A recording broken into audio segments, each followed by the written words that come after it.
At the Office, Cleveland's home for sports talk that never clocks out. From the latest headlines to heated debates, we're diving into everything sports. It's your hosts, Noah, John, and Erik. Cleveland, welcome into The Office, the podcast where we talk all things sports, Cleveland and beyond. I'm your host, Noah, with my co-hosts, John and Erik. You can join us at The Office too. Send us a comment on YouTube, Facebook, X, text the show, 216-250-1411. That's 216-250-1411. Real quick, before I ask my two lovely friends down below me how they're doing, I just want to point out that we have rebranded the channel to At The Office. So all shows here going on moving forward will be At The Office. The East Bay Sports Show is no more. We are at The Office at all times. Erik, John, how are we doing tonight, boys? It's a beautiful night to talk sports, to hear some of your guys' terrible and lovely takes. It's actually raining outside, so I'm glad we're inside, but I'm good. How are you guys doing? I'm doing good, brother. I just went to a quick peek behind the scenes. I'm a newly minted member of Alpha Phi Alpha fraternity, and today is our Founders Day. Thank you, gentlemen. Congratulations again, buddy. I thank you both for the congrats, and a shout out and a happy Founders Day to the Ice Cold Brothers, 06. This guy, man, this guy. That is 1906. He is the oldest one on the show. He probably remembers it. Gentlemen, it is a pleasure to be back. I enjoyed my break with Thanksgiving and everything, taking a step away from all of this, regrouping, rejuvenizing myself in all of my projects and things that I do. How was your guys' Thanksgiving, real quick? Before we get into the show, I want to know how your Thanksgivings were. This is great until Saturday, and we'll get into that more, but Yeah, it was great up until that point. I'm with you on that. It was Thanksgiving, and my 14-year-old turned 15 on the 22nd. I celebrated my 16th wedding anniversary on Thanksgiving Day. We got out of town for a few weekends, so Mrs. Sharp is happy with me. Wow. Again. Got some quality time. Proud. Do you have a quinceañera? Happy birthday. No, that's a good point. I thought in my mind quinceañera was 16, and then I realized I got like a C- in Spanish. Amen on that, man. Amen on that. Gentlemen, I want to get into our topics tonight. As much as I love you both in your personal lives, we're here to talk sports, man. And I want to talk some sports. And I want to start our show off how we always start our show off, with 30-second takes. Now, this tethers in to the ending of our last show here at The Office. We were talking about how Dan Gilbert, owner of the Cleveland Cavaliers, owner of Rock Entertainment Sports Group, submitted a bid for a WNBA team. And John and I were very ecstatic that the Rockers were coming back, and Erik was not very happy with the Rockers' name. I want to know, are the Rockers back, man? John? Nah, Erik, you were the pessimist last time. You get to go on the clock first. You ready, my man? Let's do it. 3, 2, 1. First of all, it's not pessimism. I'm very clear that I hate the rock and roll theme with Cleveland anything. I'm excited at the possibility at Cleveland getting a WNBA team. I think it's a great city. I think they'll do it proud. They did the women's college basketball championship. It was an amazing weekend. Noah and I got to play around with some of the fun activities around that. Whether or not we keep the Rockers name, I don't know. Have they done anything historically? They're not the Yankees. Let's change it up. John, I want to They're not know the Yankees, what but you they think. played for. Whoa. You get 30 seconds. You I can't know, jump in yeah. ahead. As soon as Noah gets it up, I'm taking my time. Are you ready? Are you ready? Yeah, the Rockers were, first of all, just to Erik's point, the Rockers made like the first 4 straight Eastern Conference finals. But yeah, it's nostalgia from my childhood. My dad's company had a loge at the Q. Back then it was Gund Arena. You could never get tickets to anything except the Lumberjacks and Rockers. I was there for a ton of their inaugural season and their first few seasons. I still have my autographed Mary Andrade poster. And if you don't know who that is, don't worry about it. You have to Google it. But as a awkward 7-year-old with braces and glasses, she signed my poster. So bring them on. All right, I'm going to put myself on the clock. I think they should 100% bring back the Rockers name. I think they should do the jerseys in the old school Cavs colors from John's childhood, you know, when they do the Carolina blue and the orange. I think they should do that and go away from the same branding as the Charge and the Cavs. But 100% bring back the Rockers. One of the founding team names one of the founding franchises of the WNBA. It's a no-brainer to bring it back. I'm normally with you, Eric. I hate the rock and roll theme. This one gets a pass in my book. Now, real Might quick, as well be the free stamps. The free Oh my God! Oh my God! I just got it. That was going to be my question. I'll keep us on track and won't go long. In 10 seconds or less, Eric. If we don't do the rock and roll theme in Cleveland, what is it that you would like to see? I don't know, corruption, potholes, orange barrels. We have a plethora of things to choose from. No, I think there's cool things that you can build, and you can build a new brand, and I think it's exciting to build a new brand. The Guardians had that opportunity, and they kind of eschewed it to keep similar branding, which I'm okay with, keeping those colors, whatever. But bringing back a WNBA team, they have a chance to do something new and fresh and get momentum and excitement out of it. There's an unveiling, there's new players. I just think going back to that old name doesn't do them any service, other than some nostalgia for some people. If they're not the Rockers, they should be the Spiders. I could get behind that. That'd be kind of cool. You want to take the old baseball name and use that in basketball. I How about the Forest City something? Anybody like that Forest City branding? That's something that is kind of stuck with me as we've talked about some of these branding aspects. What about like the Forest City Rockers? I know you cool. Yeah, I don't hate it. It feels City Connect to me. Yeah, that's what I was going to say. No, that's fair. I was throwing a caveat out there for the fun of it, man. I do think it's funny that for the guy who teased me about 1906, you went with the 1897 reference, but that's fine. Amen on that, right? All right, well. Gentlemen, let's move forward because I think we're all here to get something off of our chest. I think that's the main reason for this welcome back show after a long, extended Thanksgiving break. I must ask you guys, why is Ryan Day the coach of the Ohio State Buckeyes? Is flag planning okay? And everything that else goes around that. But let's focus on Ryan Day first. We'll go into flag planning a little bit later, and then we'll cut to break and come back. John, why is Ryan Day the coach of the Ohio State Buckeyes? Yeah, I could answer in 3 words. I don't know. I remember when they hired him, they were like, he's an OC, and he played here, and he did this and that. And I was like, we are the Ohio State University. We pretty much get whoever we want from college and damn near whoever we want from pro, with all of the established names who could have been available, should have been available, might have been available. I thought it was really fast to name Ryan Day because he went like 3-0 as an interim coach. But the day they said Ryan Day was getting the keys to the castle, I said, I guess they know better than me, but I don't understand why we went with this guy when there could have been other options. I mean, open it up, interview some people, and see what you get. Well, I mean, I think you should keep in mind, though, that he was Urban's pick. Urban was handing over those keys to Ryan Day, and he was kind of the hand-picked heir. I'm not saying that that makes your points invalid, but it was being handed over from the national championship winning coach. Do you think... Go ahead, no, I mean, I get why they hired him. I understand the lineage of moving forward that way. I'm just at the point now where I don't get why he's here. Because I know it's been said on the national media and in Cleveland and Columbus sports talk, if he doesn't win a national championship this year, he has to be gone, right? Fired. He has to be cut. And I don't know who that fix is. We had a podcast a couple episodes back where we talked about, didn't you name Bill Belichick, Eric? I did. That was you, John? I don't know if we can get him, but you should ask the question. I think if it's me, I think we're being a little, at the time we were being a little facetious with some of what we were saying, but the point remains that it is the Ohio State University. There are seldom jobs that come up that have more prestige. We have the money, we have the boosters and the support. I mean, we could hire Bill Belichick as the defensive coordinator. He might not even be head coach. I think that's the point. But to your original question, what are we doing with Day? I've been an ardent supporter of Day. And you guys know my philosophy on this. If you're going to fire a coach, you need to have somebody in mind, a replacement that's going to be better. The fact is, Ryan Day has won a lot of football games. But after what I saw Saturday, I was texting you guys in the group thread. I have moved firmly into the fire Ryan Day camp. the only way he saves his job is with the national championship.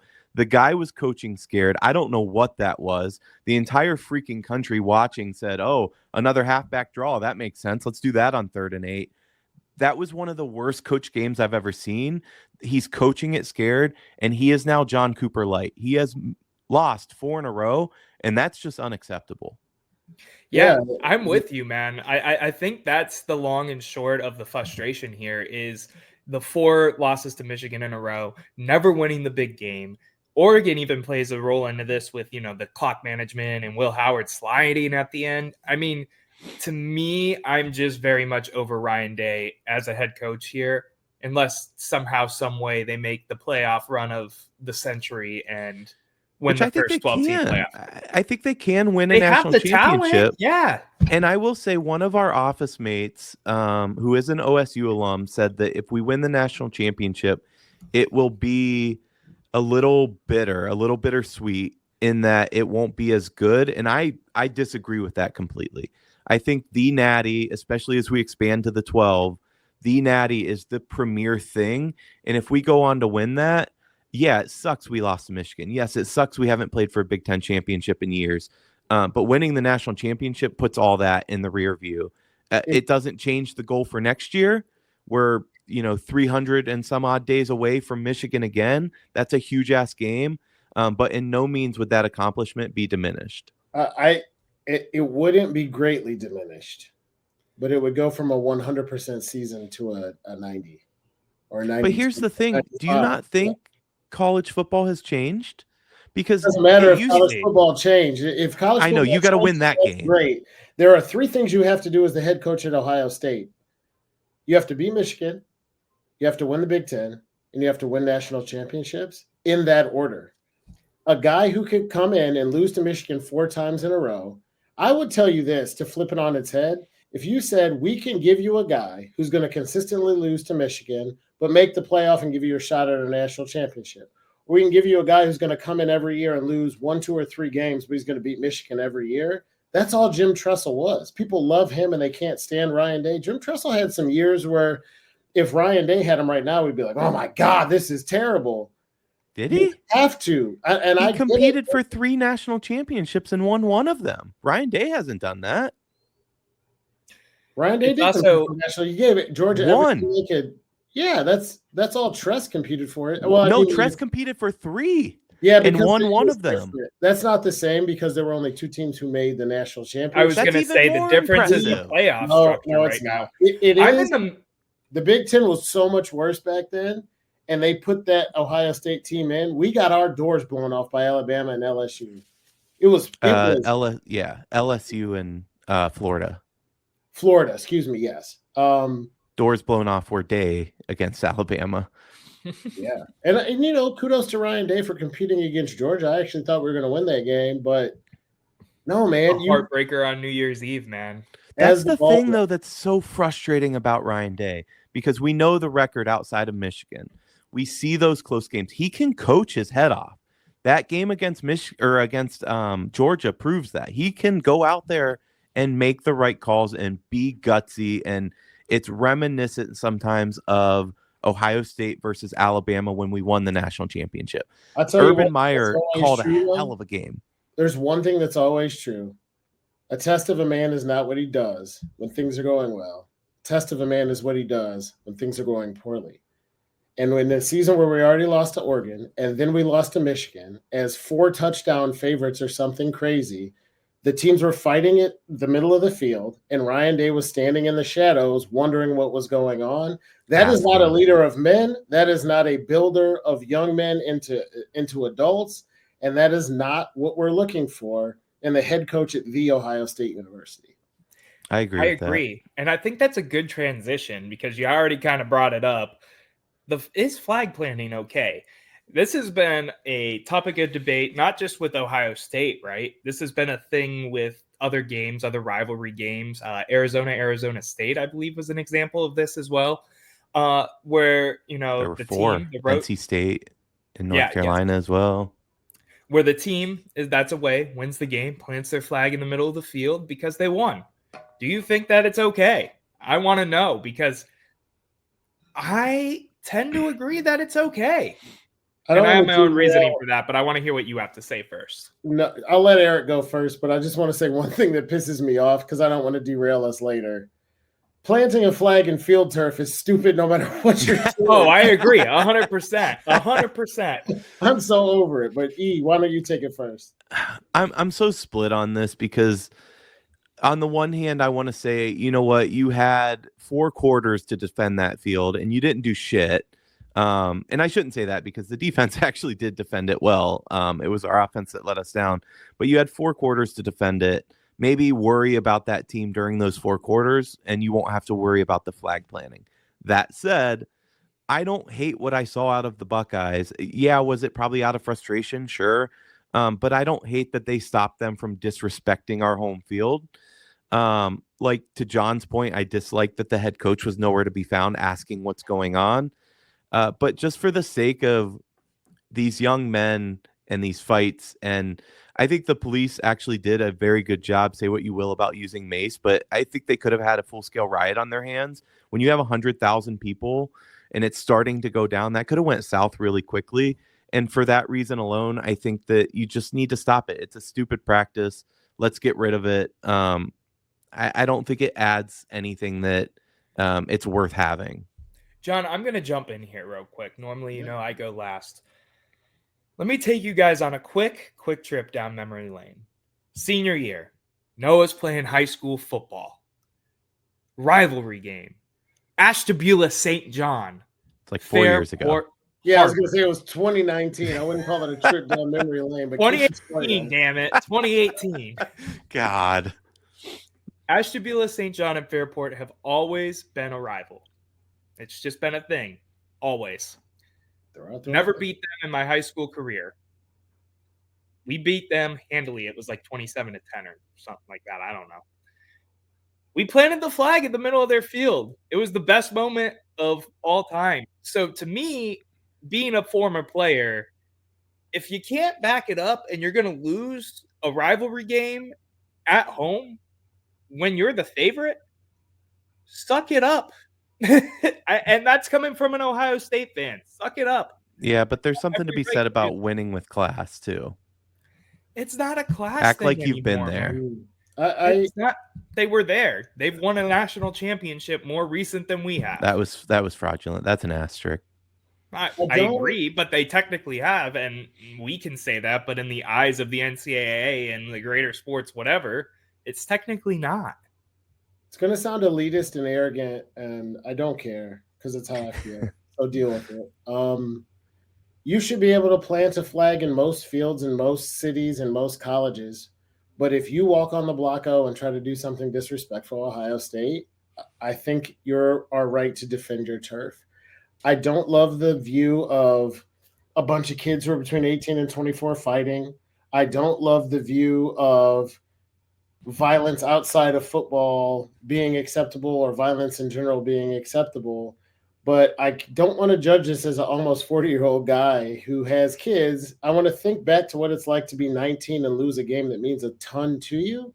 And Michigan won the game. And had Michigan planted the flag in the end zone, I don't believe there would be an issue. If they waved the flag on the sideline, I don't believe there is an issue. If you've ever been to Ohio State, they cone and caution tape and section off the block O when it's painted on grass.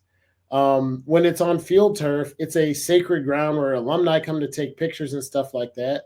For it to mean that much to 110,000 people and to millions of Buckeye fans across Ohio, and to watch your rival who beat you walk out and try to plant a flag in middle field, and for you to walk out and push them off and say celebrate wherever you want, but not on the block O, I support that.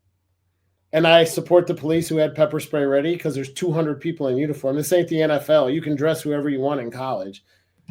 They kept it under control, but I think everybody who's saying this was deplorable and this was awful and you can't have violence is going to watch the hype video for Ohio State, Michigan next year and remember the pepper spray and go, yeah, that's what makes this the greatest rivalry in football. So let's don't overreact.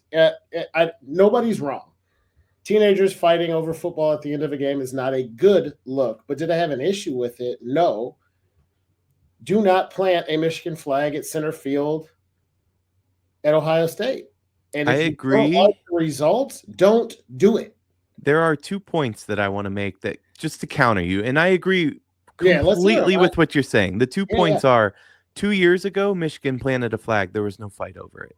The second point is there are a lot of fans out there, and I'm one of them, but this is exactly why Ohio State fans in Ohio State, I think, is hated, because we do have a very elitist attitude.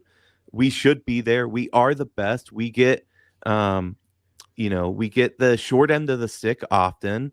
We're hated for no reason. Alabama's in the playoff when Miami should be. That would never happen with Ohio State. Blah, blah, blah.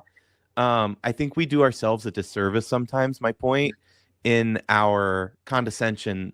I was going to say that too, is like, this is my thing. Like, I'm so sick of the holier than thou Ohio State attitude. Erik, I know this is your number one team. We've talked about this before on the show and our personal life.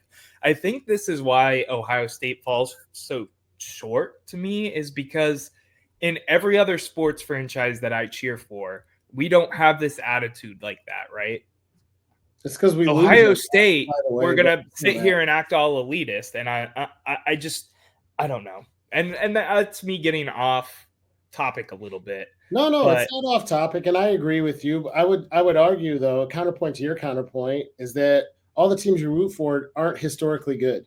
The Buckeyes, and what makes me love the Buckeyes, even though I didn't go to Ohio State, is the fact that we are the New York Yankees and LA Lakers and Boston Celtics and Dallas Cowboys of one thing, and it's college football. When I get on a plane with my Buckeyes gear on, I love the fact that people hate me, and I go, shut up. Unless you went to Alabama or Clemson, I don't want to hear it because we're better than you. We don't get to do that with our anymore, historically. But that's, you make a really good point, and I want to pause you there, because when we talk about changing coaches and we talk about who's available, and that answer is almost anybody, I don't think this is going to happen. But if any school had sway to pull Nick Saban out of retirement, it's Ohio State. You bet if your anybody had sway to pull, and I know he's alumni, but to pull Marcus Freeman away from another historically amazing school in Notre Dame, it's Ohio State. And my point in that is that, no, there is a level, because when Dabo Swinney leaves Clemson, and he hasn't done much in the last few years, but when he leaves Clemson, there's not going to be that same clamor and excitement of a job opening up. That is reserved for like two schools. Just to agree with you, they don't know it yet. But when Nick Saban leaves Alabama, they're not going to be the same either. They've lost 3 games. They're getting credit based on past performance, but that program's not going to be the same 5 years. Oh, no, it's already dying. And who was when Nick Saban left, was there ever a big fanfare around, okay, who's going to be? I mean, a little bit, but not like Ohio State. It's not the same. And that's why we have that, because the level is here. And every other team in college football is down here. Even Alabama, knowing that Nick Saban's gone. That level does not change for Ohio State, regardless of who's at the top.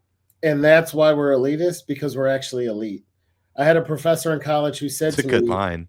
Yeah, this is another good one. I had a professor in college who would always say to me, how can it possibly be bragging if it's actually true? And I don't know if I agree with him, but I agree with the sentiment.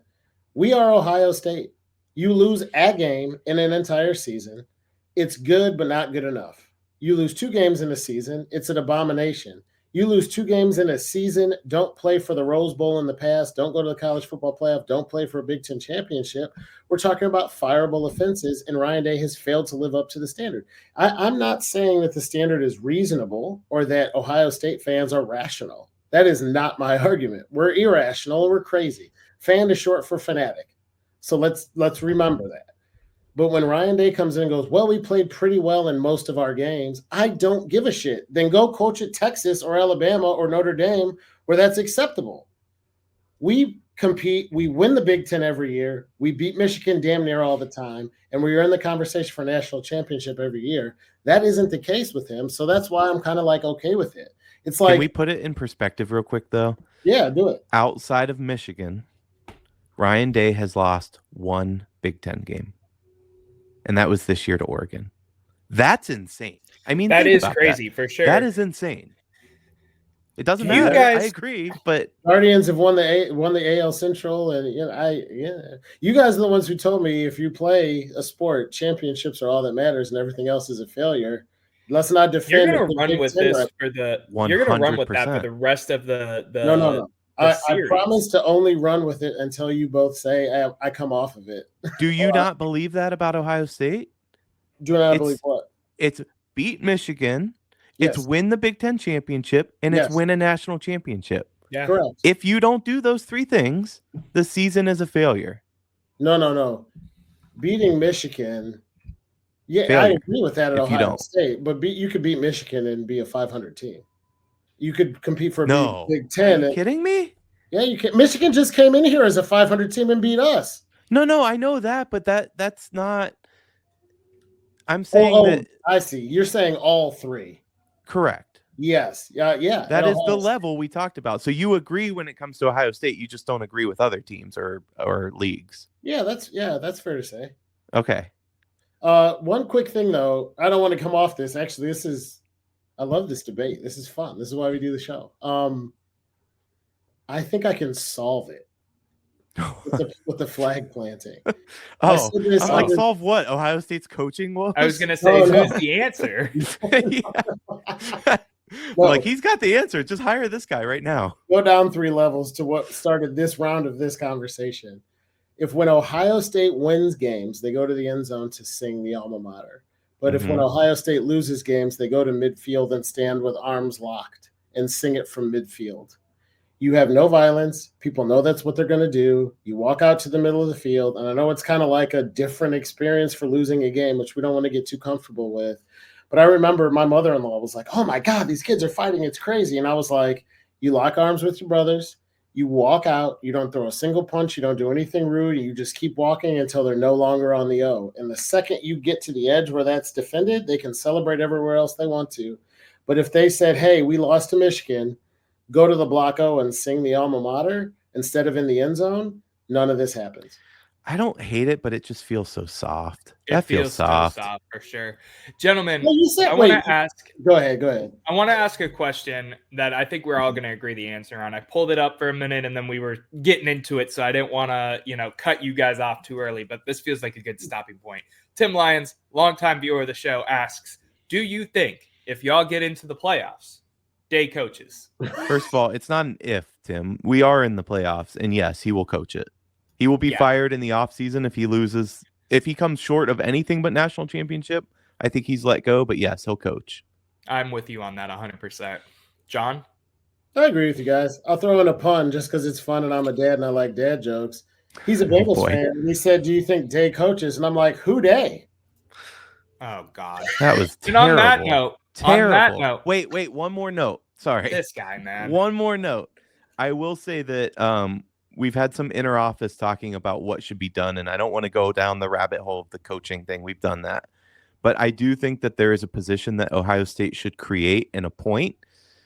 You could pay good money to it, and you could pull them from the NFL, and that is the position of GM. Now that the transfer portal is what it is, and we have a $20 million team right now, I think we need a professional in place that's going out and finding some of these players, treat it like an NFL franchise. We'll still recruit. We'll run everything else the same. Coaching can obviously have a say in that, but I think we have a GM level position to help bring in some of that talent. It's not an awful idea. Question just out of curiosity, because I love it. You know how when an offensive coordinator comes onto a team but doesn't get to call the plays, we're like, what's the point?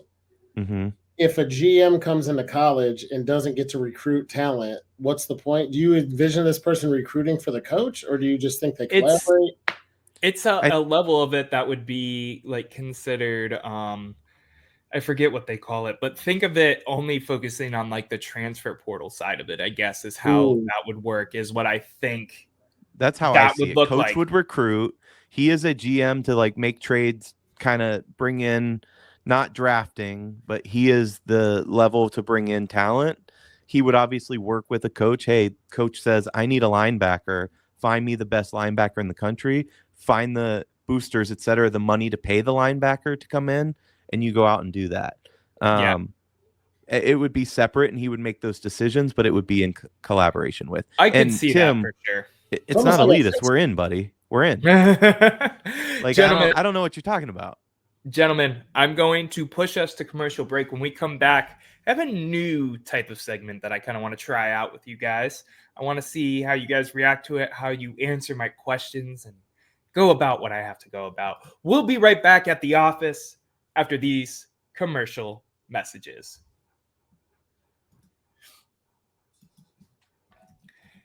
And we are back at the office, hanging out, having a good old time. Eric's drinking some water right now. I need some. I'm a little bit sick. I'm not going to lie. I think my Claritin's wearing off because I'm starting to get congested. But we're here. We're here.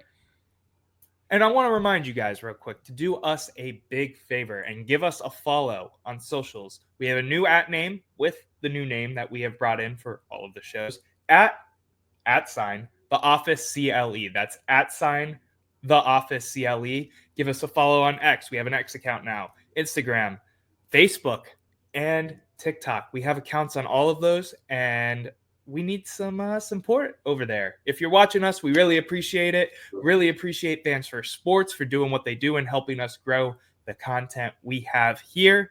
Gentlemen. Again, I'm the old man, but you gave everybody a rundown of your prescriptions and ailments with that segment. But go ahead. Hey, that's where I'm at right now. Okay, well done, well done. You want some Sucrets, Noah? I'm giving you a virtual handshake right now for that one, brother. Solid. Clear the throat. I'm going to present to you guys a list of quarterbacks. I'm going to bring them up one by one. I want to know if you would take them for the 2025 NFL season for this Cleveland Browns roster, where we're at, what we got going on, and see what we have from here. What? The What comments happen. Yeah, As a no, Michigan I was fan, I shaking my enjoyed head at the game. comment. Yeah. Oh, I can't see the comments because I had this here. Let me see. Here, I'll throw it up for you. As a Michigan fan, I enjoyed that game very much. It's not happening in Atwater. Yeah, enjoy no playoffs, buddy. Enjoy no playoffs. Thank you for listening, though. So let's go into it. Let's get this thing going. I'm going to go through this list of quarterbacks. We got some college. We've got some professional. We've got some wild cards in here. Let's keep it short, brief, where I'll give our opinions. Eric, I'm going to let you start. And the first quarterback I have to show is one, Will Howard. Come on. Will Howard's going to be pumping my gas, and there's nothing wrong with that. But no, the answer is no. The answer is no here. What about you, John? No, I don't. It's debatable. I am in the camp that Will Howard's a good Ohio State quarterback, but I've heard people say I don't want Will Howard as quarterback of the Buckeyes. What the hell do I want him in Cleveland? No, he's been okay, honestly, but no, I don't want him in Cleveland. But yeah, okay. He led in a lot of categories, by the way, leading up to Saturday. We are elitist. Let's move forward. So I want you to picture this. Something goes on down in Texas. They fire their coach. They decide, no more. We're starting fresh. One Dak Prescott becomes available. John, you taking him? Yes or no? Why or why not? Hell yeah. My thought going into this isn't who's the best quarterback in the entire history of the universe. My question is, if you're faced with the prospect of going into next season with Jameis Winston or Deshaun, or is this person better than both of them? And Dak Prescott, the answer is yes. Eric. I go into it looking a little differently. I go into it, are they going to win me more games? That's important. But are they going to be funnier than Jameis? When it comes to Dak, the answer is yes, I would take him in a heartbeat. I don't think his slide off has been as a result of he's not a bad football player anymore. Like Aaron Rodgers has really tailed off because of age. I don't think that's Dak. I take him in a heartbeat. I would also take Dak. I feel like, even though I am very high and low on him at the same time, depending on what the money looks like and what compensation would look like in a magical world, if Dak could come to the Cleveland Browns 100%. Like I said, there's some wild cards in here. Let's go to a one. Hold on. One caveat with Dak. I will never draft him in fantasy ever again. Why'd you take him the first time? Right. It just seemed right at the slot that I had him available, and it didn't work out. That's a quote. We need that on a T-shirt, some office merch. It just seemed right. Eric Williams. I got him cheap in a low round, and I'm paying for it. Yeah, you got what you paid for, brother. Yeah, go Geno Smith. Let's go. Let's go, Geno. Moving on. Guy that has been rumored to Cleveland already because of his connection to Kevin Stefanski. Where he's kind of at in terms of his career with the team he's on right now. One, Kirk Cousins. You taking him? Yes or no? John, go for it. This is closer, but I think yeah. Stefanski's shown ability to work with quarterbacks in his system, not named Deshaun Watson, and I think he's slightly better than Jameis. I wouldn't be like what? Slightly? Yeah, a good amount. Okay, yeah. There's distance. Wait. Let me play some caveat. Yes, I would take him. I'd take him as like a 1 year, 2 year rental stopgap. You know, you're trying to make a push for the playoffs again next year in 26 while you draft someone and develop him.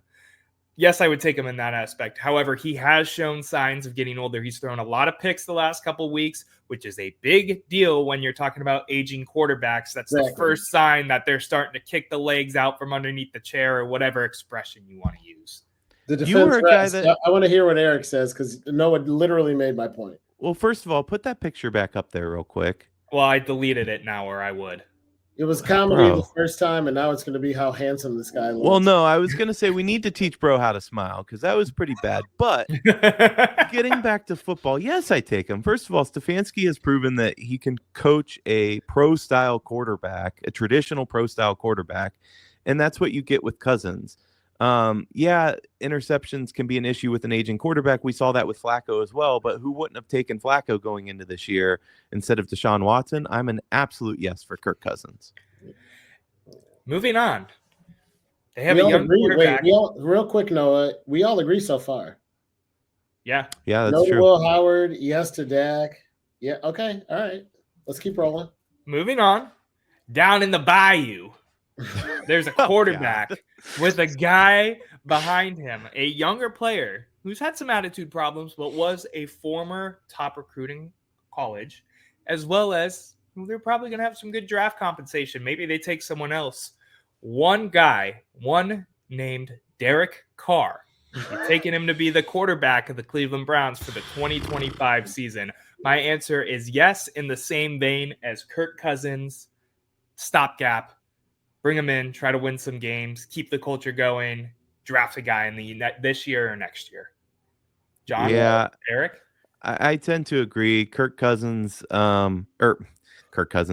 Carr, you know, I've always called him a fraud. I don't think he's the guy that gets you over the line to a Super Bowl. But what the Browns need, well, we need a lot looking at this season. But what I think they need, or what I thought they needed, is a guy that can manage a game well, let the defense do a lot of the work, try not to turn the ball over and make some plays when you need it. I think Derek Carr can be that guy. I think he's had some rough stints based on where he's been and the coaching that he's had, but I think he'd do pretty well in Cleveland. So I'd say yes. John, if you're evaluating whether or not to, this is probably true in life with anything, but it's definitely true with quarterbacks. If it's a coin toss, keep the one you have. I would say no. I could easily be talked off of that point, but I don't think he comes to Cleveland and materially or at all does better than Jameis. I think he'd throw less interceptions, but be less explosive and dynamic for down the field, and I think we get more or less the same as what we have. So I'd rather see a second year of Jameis than Derek Carr, but if they brought him in, I wouldn't freak out. But we're not going to the playoffs and winning a game in Kansas City with Derek Carr next year. We're still talking about Jameis Winston, right? Yeah. The guy that ate a W, because I know we've had fun for a couple weeks, but this is Jameis. He's thrown like more picks than touchdowns. We went full Jameis on Monday after all. Gentlemen. He threw for 500 yards 2 days ago. I'm just making sure and lost the game. It was fun, but it was still a loss. Well, Carr's lost a lot of games. Let's not get there. I said tie. I didn't say he sucked. Derek Carr has a very attractive wife, and I'm not saying that weighs on my decision, but what are we even talking about right now? Okay, we're moving forward. Sponsorship. Eric's single. He's allowed. Well, she's not. A phone call comes in. It's the 2025 NFL draft. I love these setups. Yeah, I do too. The Raiders give you a call. They're currently sitting at number 2 in the draft order. And say, hey, we'll take a 5th round pick to take your pick. Just magic. With his bad hair. Right. And obviously we take that trade and select the one, Shedeur Sanders. Yes, no, maybe so. No, absolutely not. Listen, here's the thing, and I have two thoughts on this. Number one is that I don't want to draft any quarterback. I don't think this is a class that they're world beaters. And I think that we potentially have a team and talent on a team that could make a push if we had the right guy under center and we could shore up our line. And I don't think drafting a rookie quarterback helps us in that goal. And I also don't like the circus around it. I think that the Sanders are all out for themselves. I do like that Coach Prime walked that fatherless guy. Well, he's not fatherless. He's in jail, but I walked him out for senior day. That was cool. But it just feels like everything they do is for them. And I feel like they're they'd pull a Manning and say, no, he's not going to Cleveland. See, that was going to be my caveat. The answer is yes, if he wants to play here, because he's easily the most talented quarterback in this class. I feel like to this point, we haven't had the combine happen and everything. Yes, if he wants to be here. Hell no, if it's even a question about if Prime's going to be like, nope, trade him. Can I ask you, gentlemen, one thing about him? Do you think he's better than CJ Stroud? He could be, but I don't know. Yeah, the upside's there. He could be CJ Stroud, absolutely. And granted, CJ's struggling this year, but I don't know. I don't think we're in a place. We don't develop rookies well. That's the other problem. If we're bringing in somebody, he needs to sit and learn, and we're not going to do that. And we can have that conversation at another time.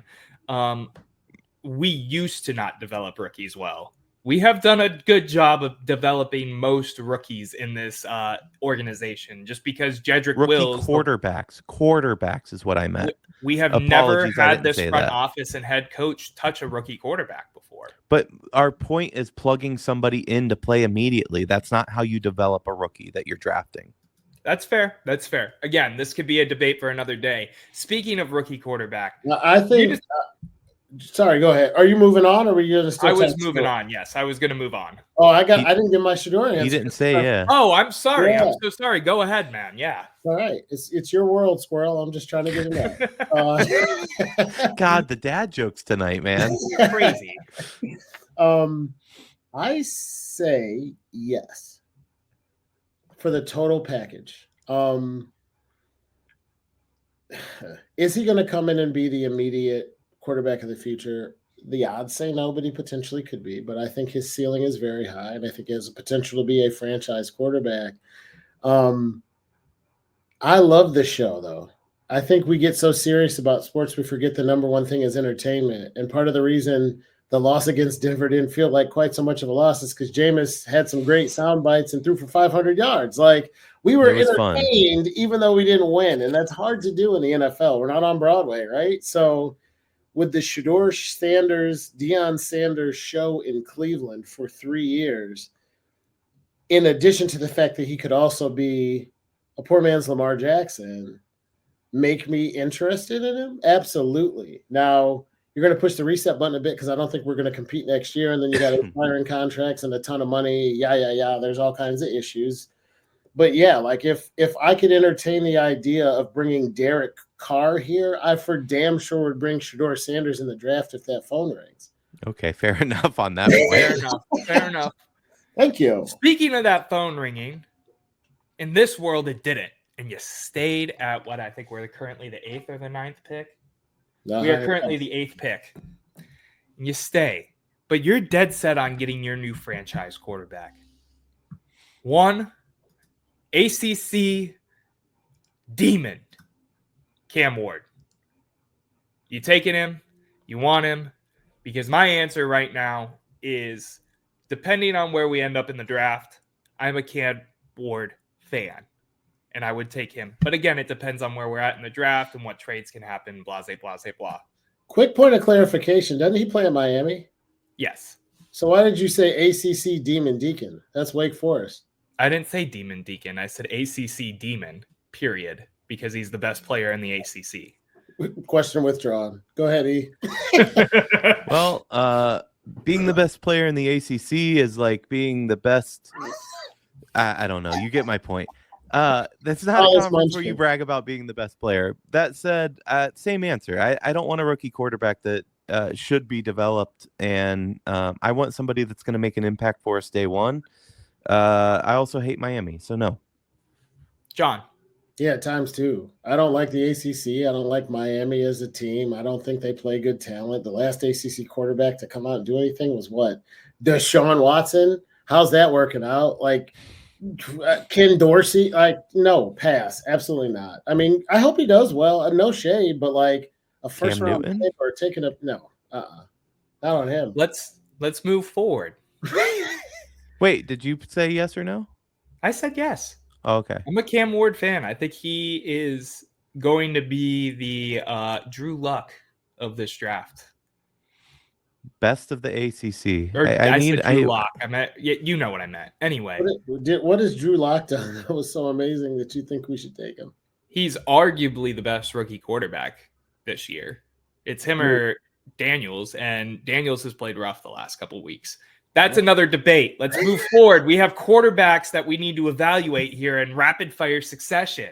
Speaking of a quarterback that we're going to evaluate in rapid fire succession, Mr. Crab Legs himself. Are you bringing him back next year? Are you going to eat another W? Jameis Winston. Look at that smile. Look at that smile, man. Hell yes. I don't care how we keep him. I don't care if he's on the bench. I just want sound clips. I think he should be mic'd up for every single game, whether he's on the bench or starting.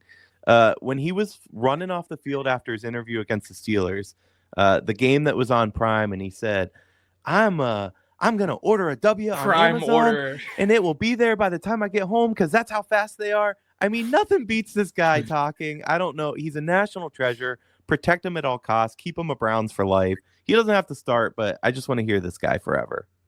Hell yeah, I'm with Erik. I don't care if he starts or not. Like, why would you get rid of him? If he leaves in free agency, there's nothing you can do about it, but I want him to try and re-sign him. First of all, we might need him. The way things have gone the last 2 years, a backup quarterback or a third-string quarterback is somebody who might play in Cleveland. But the other thing is, like, the sound bites, this is – the horses are ready, but this is the Lord's war. Where are you going to get that? Or the Lord and the pick sixes. What was it? I hope the Lord forsakes me from pick sixes. Hold on. I'm going to pull up our post for the story today just so I can say it right. Praying for the Lord to deliver me from pick sixes. That is a quote and a half. The man is, I mean, if he doesn't become a preacher after his NFL career, I don't know what he's doing. And I forget religion for a second, but I'm subscribing to that church. I'm going. And it's not just the show off the field. He threw for 500 yards this week. He's not awful. He just throws picks a lot. That's true. They say if you add in the yardage from his pick sixes, it is the most passing yards in a single NFL game in history. Fantastic. Speaking of a guy that we're all familiar with, the definition of a bridge quarterback. Maybe you pair him up with one of these guys I mentioned, Shadur, Cam Ward, Ewers. Who knows? I don't know who's going to end up going in the first round. Good old Jacoby Brissett. Jacoby. No, I like Jacoby a lot. He's a step backward for us. The answer is no, but I wish him luck out there. Yeah. We're aligned on this one too, Erik. I love the guy. I wish him luck. Nothing but good things, hopefully, for him. And I hope he wins a Super Bowl. But, like, we're not – I mean, you can't keep Jameis and him. So I'd keep Jameis and let him go. You don't need two backup quarterbacks of that caliber. That was what my answer would be. If you can't have Jameis, I'd take Jacoby in like a rookie or do something like that. Yes. That's basically what the answer a great caveat. If Jameis leaves and you could get Jacoby, bring him back, yes. Oh, yeah, 100. I agree with that. Noah, before you go on to the next one, I'm over here waiting for two names. And I don't know who you're going to bring, but I'm like a kid, like waiting for these two names. And if they don't come, I'm going to be disappointed. That's all I'm saying. Interesting. Well, this one intrigues me a little bit. He was pretty piss poor. He was pretty terrible for most of his NFL career. Then he signs to the Minnesota Vikings. And this man is having a career year and is only on a 1-year deal. He's going to be a coveted free agent, whether the three of us like it or not. One, Sam Darnold. I just hate his face so much. Like, he's just got one of those faces. I'm out. No. He looks like Buzz from Home Alone. Yeah, that's a Buzz good is one. Alfred Wolf. Woof. It's Christmas season, so another dad joke, maybe. Sorry, Noah. No, I don't think so either. We'll see how this season ends, but if he feels real flash in the pan to me. But I don't know though. Would you rather have him than Derek Carr? Like some of the other people I said, yeah, I'd entertain it. It would depend on what's going on. Yeah, that's my answer too. It depends the cost. It depends how long we're going to bring him in. It depends what that all looks like. But above guys like Derek Carr, hell, even Dak Prescott, I feel like you know what you got there. There's a chance that, a Sam Darnold and a Kevin Stefanski system is a match made in heaven. I don't know. This is one of the ones I like, and I think more fit the situation that we're in is to take flyers on these guys for 1 to 2 years and really see what we can develop out of them. What were you about to say? Depressing. I mean, why don't we just get Zach Wilson? Isn't he available? I don't know, man. I think that's different. It's just depressing that this is where we're at, but go on. Well, moving on. That's what I was going to say, too. None of these are things that excite me like crazy. Well, that's the nature of where we're at right now, right? Yeah. If I would be so happy if the Browns said, we are not starting Deshaun Watson because he stinks, and we are going to go with someone else, and this is the guy, I would take every single person you listed over Deshaun next year. Everyone. I agree with that, yeah. Yeah. Speaking of former hyped-up quarterbacks, there's trouble down in Duval County. Jacksonville has decided to blow up the stadium. TD Trevor Lawrence Bank Stadium is no more, whatever the hell they were calling it when we played them in week 2. And they decide to ship one majestically locked Trevor Lawrence to downtown Cleveland, Ohio. Are you taking him? Why or why not? Well, I mean, my first question is, what is this accent with some of these down south places that you're naming? But beyond that, yes, I'm taking the locks. I'm taking the arm. I think he's somebody that we haven't seen the ceiling at all. He has talent, and I think Stefanski could do wonders with him, honestly.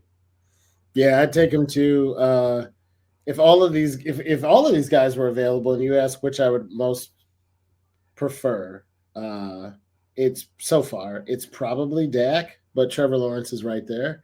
And Trevor Lawrence has more upside. He's played for a shit franchise. I see that working more in all likelihood. And I think the kid's a baller. I didn't love him at Clemson because they beat the Buckeyes and we had like a rivalry going there, but I think he can play some football. Yeah, I'd take him. The targeting penalty. Ugh. I felt bad. Sorry. Yeah. His team's fighting in a circle around him, and this dude's like seizing up with like the concussion hands on the field. That was ugly. Yeah. I would take him in a heartbeat too. It depends on the compensation because I don't want to give out 3 first-round picks ever again in my entire life, even though I think we've done a good job with that situation, all things considered. But I want you guys to take a trip with me. We're going to go into Osawa County in Florida, wherever we No, where are we headed now, buddy? A room. A dark go home room. To Kansas. A locked, dark room for days at a time. Enjoying some ayahuasca. It's ayahuasca. Oh, Jesus. Oh, I got it just before you flashed it. John, I want you to go first on this one. Real quick, I want to give some background here because I didn't have him included when I first came up with this list. And I was listening to some sports talk today. First of all, for our listening only viewers, we are talking about Aaron Rodgers if you didn't get my ayahuasca and dark room reference. There were some links to us trading for him when that sweepstakes was going on. Kevin Stefanski has shown interest in him in the past. All signs point to Kevin Stefanski and Andrew Berry staying in Cleveland at this point in time and moving forward with that brain trust. I don't know, man. One man's trash is another man's treasure. I could see it happening. I don't know how I feel about it. I've never really liked Aaron Rodgers, but it's damn sure better than Jameis Winston and Deshaun Watson. That's all I'm going to say. Go ahead, guys. Go ahead, E. Well, is it better? I mean, he has 3 wins through 12 games. This is a man whose slide off has been pretty severe. He blames everybody but himself. He blames his coach. He blames the refs. He dates more people and dumps them than I can name. He doesn't talk to his family. I still don't think he does. He's a weird freaking dude. Would I take him? Hell yes. This is Aaron Rodgers we're talking about. If not alone for the circus, yeah, I'm in for it. Let's do it. Why? Go ahead, Noah. I was just gonna say, why not? Right? Look, Yeah, at this point, why yeah. not? Go ahead, John. Man. Yeah, I would take him too. I think he is a little bit younger and a lot better, little to a lot better than Joe Flacco. And we did some cool shit with him. I think this is a system thing and what we're trying to do thing though. If you said you got to take one of these guys and roll with him for 5 years, my answer for him moves down the list. But if they said, Myles Garrett, Nick Chubb, defense, long in the tooth, Browns window closing, you got another year, maybe 2 to put this together. Out of everybody listed, I think Aaron Rodgers gives us the best shot because, like I said, I think he'll do what Flacco did, but he's more talented and he's a little younger. And I could see this. I could see us with the Cleveland Browns is currently constructed with Aaron Rodgers competing for a Super Bowl next year. Whoa, okay. Can I say one thing? We talk all the time about Mike Tomlin doing more with less. Mm-hmm. Aaron Rodgers has done less with more. He's won 1 Super Bowl. The fact that him and Brett Favre each won 1 Super Bowl with Green Bay, that's a failure. So I'm not saying, listen, the dude had a rocket for an arm. I think he's an excellent quarterback. But to say that we compete for a Super Bowl because we add him to our team, I'm just not there yet on that.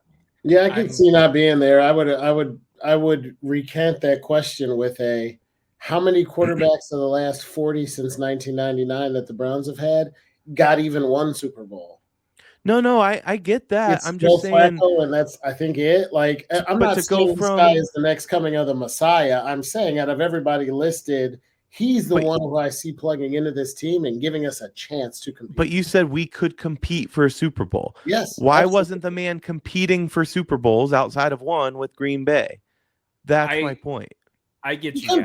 I would argue he competed for Super Bowls. He just didn't make it. Who was he running? There was no New England buzzsaw he was running into. Who in the NFC was he running into that was just world beaters that he couldn't make the Super Bowl? 100% the 49ers. Yeah, that's what I was going to say. The Rams were really good for a couple of years too. The Rams had one, and that was post. Well, they won. This is gentlemen, this is off topic. So I'm going to reel us back in to wrap this thing up. Answer still yes. Yeah, the answer is 100% still yes. So I want to go in to Eric's favorite segment. Every time I introduce this segment and I don't know how to introduce it, I just say it's Eric's favorite segment and it works. That's just kind of my thing. Final thoughts and takes. What are our final thoughts and takes? Could be off the wall, could be spicy, could be lukewarm. You left 2 off that I was really looking forward to. What 2? Baker Mayfield. Not happening. No. And who was Justin Fields. Probably not happening either. Doesn't he go into like free agency? Isn't he on his 5th year? I don't think we take him. I don't think it was Justin Fields either. I say yes. I would consider Baker over a lot of these names, but I would rather have Aaron Rodgers than Dak Prescott. Yes to both. Sorry, go on. Final thoughts and takes. Gentlemen, take it away. Go ahead, E. Noah, the other day I told you that I'm definitely doing this for my final thoughts and take. And I forget what I told you. Do you remember by chance? No, you just said I'm not going to tell you. You can hear it on the show. Oh, well, John, you go ahead, buddy. This guy. None of us have final thoughts and takes today. John's done. Do you have one? I have a final thought. It's not a take. This is a Major League Baseball. And this is a convoluted shout out to my wife because we celebrated our 16th wedding anniversary. I took her with my dad to a series in Kansas City. She jumped and screamed and yelled because we're really close behind the dugout for 3 days straight. And I was like, I played college baseball. You're not going to get hit. I'm sitting in front of you. Just relax. And then about the 7th inning on the 3rd day of the last game, Carlos Santana comes up to the plate, fouls the ball off over our head, hits the backstop. comes down, hits my wife in the back of the head, and my mom picks it up and gets on TV and holds it up. My mom gave me the ball. My wife was there. We were all of 19 at the time. It's a funny story. It's also a happy anniversary, but this is the ball that hit my wife in the back of the head. Who's my girlfriend at the time? That is my final thought. Happy anniversary. That is My good. final I hope thought- she never let you live that down. I'll let you know. We have been married 16 years. My final thought is quick and simple because John has now made me miss baseball. So my final thought, my final take is I miss baseball. I'm ready for opening day. Eric, what's yours? Yeah.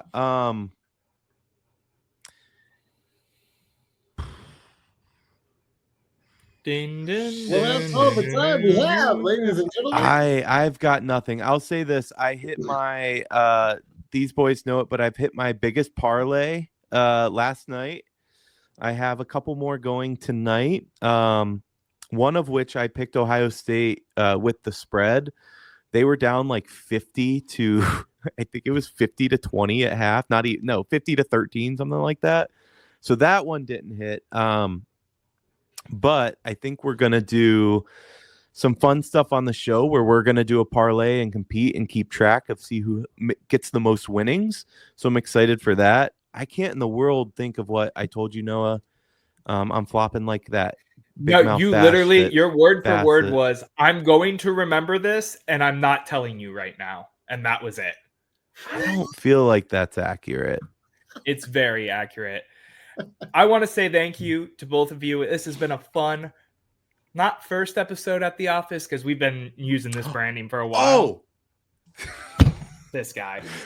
Wow. James Franklin is a fucking fraud. Let me explain. I know I've said this on the show before. This is my final thought and take. I know I've said this on the show before. But James Franklin recently gave a press conference and he subtly prepared for his loss against Oregon in the Big Ten Championship. What do I mean by that? He said things along the lines of, let me give you the exact quote. James I've been trying to take this show home for the last 10 minutes, everybody. Is a fraud.com. If that's not taken, it should be. And Erik is now using Google for his final thought and take that he couldn't remember for the last 10 minutes. That's all I'm going to say. So he said... He said they've done a phenomenal job talking about the Bucks under different coaches, and Dan's taken them to the next level.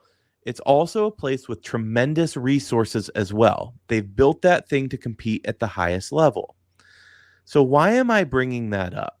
Well, here's the thing. He's subtly laying the groundwork that, you know, this is the poor man, James Franklin. I don't have the resources. I don't have the money. Penn State brings in, I think it's like 60 million a year to Oregon's like 19 million in ticket sales. Booster wise, Penn State brings in like the 6th most money in college football to Oregon's like 20th. Penn State has all the resources and money in the world. They just have a bald fraud at head coach that can't win the big game. And he's already starting to lay the groundwork for that loss. By the way, when Dan Lanning gave his press conference, he said nothing about Penn State's resources. He's going to be ready to coach that game. Oregon's winning by 30.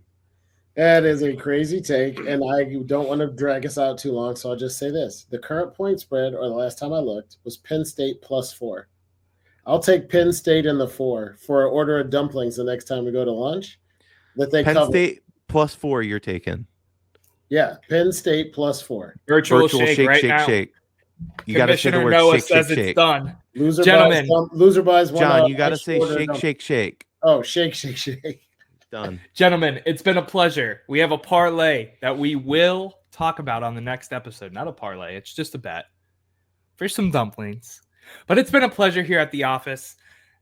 First show with the whole channel being named under At the Office. We've been doing the At the Office branding here for a while. Everything's at the office. We're just chilling right here at the office. Cleveland, it's been real. John, Erik, it's been fun as always. And until next time, everybody have a great night, day, wherever you are, whatever you're watching, however you're doing. Stay lucky, stay blessed. Have a good one. Later.